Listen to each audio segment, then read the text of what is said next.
এই মুহূর্তে প্রত্যেকটা শিক্ষার্থী ব্যাকআপ প্ল্যান হিসেবে অন্তত ঢাকা সেন্ট্রাল ইউনিভার্সিটিকে টার্গেট রাখা উচিত। তোমরা অনেকেই একটা কোশ্চেন করো যে ভাইয়া ঢাকা সেন্ট্রাল ইউনিভার্সিটি পূর্ণাঙ্গ সার্কুলারটা প্রকাশ করছে কিনা। আমরা ওয়েবসাইটে সার্চ করলে দেখি যে অনলাইনে আবেদন করার ডেটটা শেষ হয়ে গেছে। সো দেখো তোমাদের ঢাকা সেন্ট্রাল ইউনিভার্সিটির জন্য অনলাইনে আবেদনের কিন্তু ডেটটা কিন্তু এখনো পাবলিশ করা হয় নাই। তোমরা কিন্তু ঈদের পরে আশা করি তোমাদের ঢাকা সেন্ট্রাল ইউনিভার্সিটি পূর্ণাঙ্গ সার্কুলারটা প্রকাশ করবে, তখন তোমরা অনলাইনে আবেদন করতে পারবা। এরপরে তুমি কি করতে পারবা, ভর্তি পরীক্ষা দিতে পারবা। ঢাকা সেন্ট্রাল ইউনিভার্সিটির ভর্তি পরীক্ষা কিন্তু ঢাকাতেই হয়ে থাকে। সো সেই ক্ষেত্রে যেহেতু পূর্ণাঙ্গ পাবলিক বিশ্ববিদ্যালয় হয়ে গেছে, আশা করি সব রকম সুযোগ সুবিধা ফ্যাসিলিটি তুমি কিন্তু অনায়াসেই পেয়ে যাবা ঢাকা সেন্ট্রাল ইউনিভার্সিটি। এর জন্য প্রত্যেকটা শিক্ষার্থী যেহেতু জিএসটির পরে তোমার হাতে কোনো অপশন নেই, অন্তত তুমি ঢাকা সেন্ট্রাল ইউনিভার্সিটির জন্য প্রস্তুতি নিবা। কিভাবে প্রস্তুতি নিবা, কিভাবে গুছিয়ে প্রিপারেশন নিবা, এই বিষয়গুলো নিয়ে আলোচনা করবো, যা তোমার জন্য অত্যন্ত গুরুত্বপূর্ণ। এখন দেখো, এই যে ডিসিইউ ভর্তি প্রস্তুতি 2026 আবেদন কবে শুরু হবে। সো আমার কাছে ব্যক্তিগতভাবে মনে হচ্ছে তোমাদের সার্কুলারটা প্রকাশ হবে ঈদের পরে। কবে? ঈদের পরে তোমাদের কি হবে, এই আবেদনটা শুরু হবে। নির্ধারিত তোমাদের একটা ডেট দিবে, দেখা যাচ্ছে 1 থেকে 15 দিন তোমাকে সময় দিবে। এই 15 দিনের মধ্যে তুমি অনলাইনে আবেদন করতে পারবা।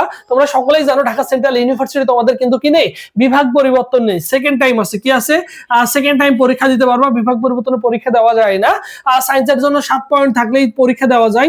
আর্টসের জন্য হচ্ছে 6.00, কমার্সের জন্য 6.50 থাকলেই তুমি কিন্তু এখানে পরীক্ষা দিতে পারবা নিঃসন্দেহে। ঠিক আছে, তুমি তোমার নিজ নিজ ইউনিটে, যেহেতু জিএসটি এর পরীক্ষা নিজ নিজ ইউনিটে তোমাকে দিতে হবে, এখানকার পরীক্ষাও তুমি কিন্তু নিজ নিজ ইউনিটেই তোমাকে দিতে হবে। বিষয়টা ক্লিয়ার? এখন কথা হচ্ছে যে ভাই গুছিয়ে কিভাবে প্রিপারেশন নিব। ঠিক আছে, সো তোমাদের জন্য স্পেশালি বিগত বছর মতো এবছর আমাদের কিন্তু স্পেশাল একটা অনলাইন এক্সাম ব্যাচ রয়েছে, যেটা রিসেন্টলি শুরু করেছি। তুমি চাইলে শুরু থেকে সুন্দর করে গুছিয়ে ভর্তি পরীক্ষার আগ পর্যন্ত সুন্দর করে প্রিপারেশন নিতে পারো। সায়েন্স, আর্টস, কমার্সের জন্য আলাদা আলাদা ব্যাচ রয়েছে, যেখানে 100+ এক্সাম দিতে পারবা প্রতিদিন। মানে প্রতিদিন একটা করে পরীক্ষা থাকবে। আমাদের নির্দিষ্ট রুটিন তৈরি করা আছে। বিগত বছরে আমাদের এখান থেকে প্রায় 700+ স্টুডেন্ট ঢাকা সেন্ট্রাল ইউনিভার্সিটিতে কিন্তু চান্স পেয়েছে। তুমি চাইলে এই ভিডিওর কমেন্ট বক্সে বিস্তারিত তথ্য দেওয়া আছে, কত মার্ক পেয়ে, কত পজিশন পেয়ে তারা চান্স পেয়েছে। সুন্দর করে তাদের স্ক্রিনশট গুলো সুন্দর করে পোস্ট করে দেওয়া আছে, তুমি চাইলে দেখে নিতে পারো। ঠিক আছে, সব বিষয়ে সাজেশন পিডিএফ পাবা, এবং পাশাপাশি প্রশ্ন ব্যাংক পিডিএফ। তোমাকে আলাদাভাবে প্রশ্ন ব্যাংক কিনতে হবে না, প্রশ্ন ব্যাংক পিডিএফ দিয়ে দিব নিজ নিজ ইউনিটের জন্য। আমাদের সায়েন্স, আর্টস, কমার্সের জন্য আলাদা আলাদা অনলাইন এক্সাম ব্যাচ রয়েছে।